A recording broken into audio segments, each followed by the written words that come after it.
आप देख रहे हैं एसडीएम न्यूज। मैं हूं रियाज अंसारी। इस वक्त मैं महाराष्ट्र के इत्यादि शहर औरंगाबाद से बात कर रहा हूं और औरंगाबाद में घाटी हॉस्पिटल है। यह मराठवाड़े का बहुत बड़ा हॉस्पिटल है और अभी सोशल मीडिया पे, व्हाट्सएप पे, फेसबुक पे एक खबर गर्दिश कर रही है कि यहाँ की एम्बुलेंस के ऊपर कार्रवाई की गई, जिसके कारण जो गरीब जो मरीज आते हैं उनके परिवार वालों में हड़कंप मचा है कि बाय द वे अगर किसकी मृत्यु हो जाती तो हम क्या करें, घर जाना है तो हम क्या करें। तो ऐसे हालात में एमआईएम के जिला सदर को सूचना मिलती है, वो तत्काल में यहाँ के आते हैं और डीएम से बात करते हैं। चलिए पूरी बात जानना चाहेंगे। सर, आज यहाँ पर आप पूरी टीम आई है, क्या जवाब देंगे इसके ऊपर? देखिए, आज सुबह 11 बजे के दरमियान में, 11-12 बजे के दरमियान में आरटीओ साहब जो है तो पूरे फौज फाटे के साथ यहाँ पर घाटी के अंदर आए थे। उन्होंने जो एम्बुलेंसेज यहाँ पर खड़े हुए थे, चाहे वो मेडिसिन के पास हो या कैजुअलिटी के पास हो, उन सारे मेडिकल जो एम्बुलेंसेज हैं उनको सीज किया, उनको जो है तो फ़ाइन लगाई और वो एम्बुलेंसेज यहाँ से लेकर चले गए। पूरा वाक़या जब हमें मालूम पड़ा तो यहाँ पर आए, आकर पूरा वाक़या समझ के लिए, तो उसकी बात में ये बात निकली कि पहली बात तो जो हमारे डीन साहब हैं उनको ये पता ही नहीं कि भाई ये कैंपस के अंदर जो है तो आरटीओ साहब को नहीं बुलाया जा सकता और एम्बुलेंसेज के ऊपर नो पार्किंग के ऊपर फ़ाइन नहीं लगाया जा सकता। एम्बुलेंसेज को नो पार्किंग में खड़ा रहने के लिए फ़ाइन लगाई, जबकि वो एम्बुलेंस वहीं खड़ी थी जहाँ पे वो एम्बुलेंस पिछले 25 साल से खड़े रहते हैं। तो वो लड़कों को जो है तो फ़ाइन लगाई गई। हम लोगों ने फिर यहाँ पर डीन साहब से आकर बात की, डीन साहब से पूरी तफसील में उनसे मुलाकात हुई। तो डीन साहब का कहना यह था कि भाई वो एम्बुलेंसेज को आप यहाँ से हटा के जो तो कहीं और शिफ्ट कर दीजिए, मैं उनको पार्किंग का एरिया देता हूँ। तो हमने डीन साहब को यही कहा कि आपने ये कार्रवाई करने से पहले एक बार एम्बुलेंसेज के पूरी संगठनों को बुलाकर बात की क्या? अगर उनसे बात नहीं की तो आपने पॉलिटिकल संगठनों से बुलाकर बात की क्या जो घाटी के अंदर खिदमत अंजाम देते? तो उन्होंने ऐसी कोई कार्रवाई नहीं करी और डायरेक्ट जो तो एक्शन मोड में यहाँ पर आ गए। एक्शन मोड में यहाँ पर आ गए तो उसका नतीजा ये निकला कि 20-20 हज़ार की फ़ाइन जो तो एम्बुलेंसेज को लगा दी गई।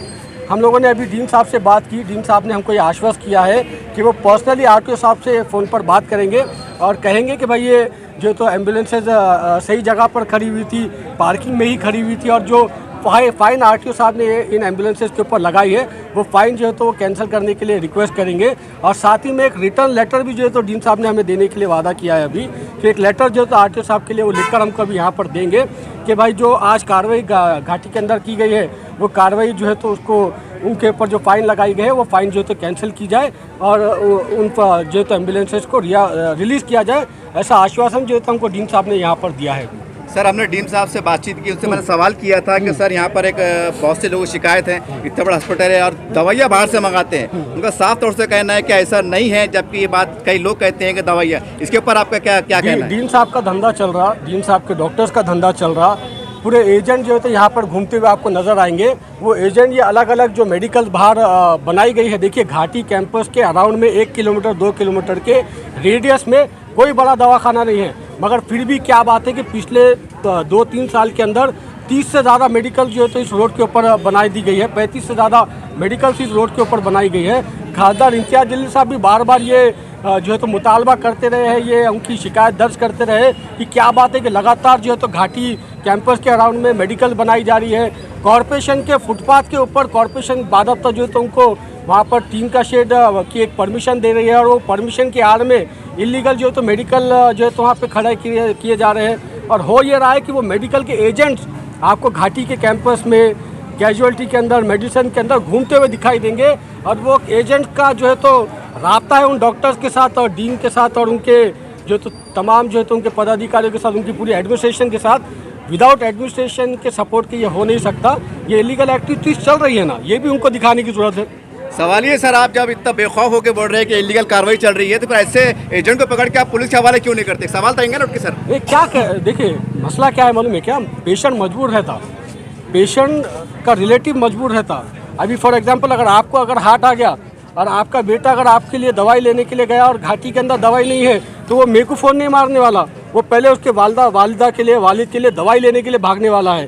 तो ऐसे में जब वो पेशेंट ब्लैकमेल हो जाते तो वो किसी से मदद नहीं लेते और अपने जो है तो अफराद की जान बचाने के लिए पहले कोशिश करते। सर, मैंने एक सवाल डीन साहब से भी किया था कि सर मरीजों को परेशानी होती है तो उनका साफ तौर से कहना है 1000 बेड है, 2000 पेशेंट आते हैं, तो इसके ऊपर क्या है बोलेंगे? क्योंकि आप पार्टी की जिम्मेदार है, कुछ बातचीत करेंगे? देखिए, जब से ये अपने नए राठौड़ साहब यहाँ पर आए हैं वो अच्छा काम करने की कोशिश कर रहे हैं, इसमें कोई डाउट नहीं है।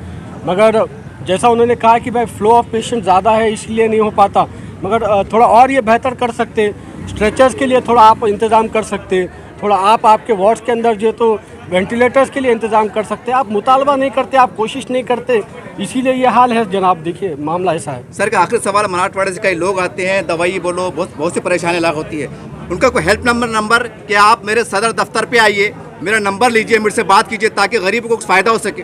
ये देखिए पिछले 5 साल से लगातार मैं और मेरी पूरी टीम, चाहे मुंशी भैया हो, चाहे खान साहब हो, चाहे साबिर भी हो, भाई इम्तियाज़ हो, हमारे हाशिम साहब है, हमारे राफिज साहब है, ये तमाम लोग घाटी के अंदर खिदमत में लगे हुए हैं। ऐसा नहीं है कि हम लोग डे 1 से मतलब आज आए कल नहीं आने वाले, हम लगातार घाटी के अंदर खिदमत करते रहे। सिर्फ घाटी नहीं, औरंगाबाद के जितने हॉस्पिटल से, चाहे वो प्राइवेट हो, चाहे वो घाटी हो, चाहे कैंसर हो, हर हॉस्पिटल के अंदर मजलिस इत्तेहादुल मुस्लिमीन का रिप्रेजेंटेशन पहुंचता है और हमारी खिदमत को अंजाम देता है। Thank you sir. बात हुई आपकी तो क्या बात हुई डीन से? हाँ सर, जो ड्राइवर के देखिए डीन साहब से बात ये हुई है कि अभी डीन साहब जो है तो एक आरटीओ साहब को फ़ोन लगाकर रिक्वेस्ट करने वाले कि जो उन्होंने कार्रवाई आज की है उसको विड्रॉ करे और ये बच्चों को जो उन्होंने फ़ाइन लगाई है वो कैंसिल करे। फ़ोन लगाने के अलावा एक रिटर्न लेटर भी हमको डीन साहब देने वाले हैं, जिसमें वो लिख कर देने वाले हैं कि भाई आज जो कार्रवाई आरटीओ साहब ने की है उसको थामिए, उसको रोकिए और इनको जो फ़ाइन लगाई है वो कैंसिल कीजिए। ये एक बात होगी। दूसरी बात जो हमारी डीन साहब से और ख़ास तौर पे आप सबके माध्यम से जो मैं आवाम से कहना चाहता हूँ कि पिछले काफ़ी वक्त से काफ़ी कंप्लेंट्स है कि घाटी के अंदर ये जो सिक्योरिटी गार्ड्स है ये पेशेंट के रिलेटिव को मार रहे हैं, बदतमीज़ी कर रहे हैं। मैं तमाम आवाम से गुजारिश करना चाहता हूँ, तमाम जो पेशेंट यहाँ पर आते हैं, उनके रिलेटिव यहाँ पर आते हैं और जो यहाँ का स्टाफ है उनसे भी गुजारिश है मेरी कि अगर कोई सिक्योरिटी गार्ड कोई पेशेंट या उसके रिलेटिव से बदतमीज़ी करता है तो उसका एक वीडियो बनाकर हमारे पास डालिएगा, उसकी नौकरी भी हम खाएंगे और उसको जो है यहाँ से सस्पेंड भी करवाएंगे। आमच्या पाठीशी नेहमीप्रमाणे आमच्या मदतीला धावून येणारे आमचे मोठे बंधू आमचे सगळं काम जे आहे सगळं काही सांभाळून घेतात आणि आम्हाला सहकार्य इतकं म्हणजे हद नाही त्याची, इतकं सहकार्य त्यांच्याकडून मिळतं आम्हाला।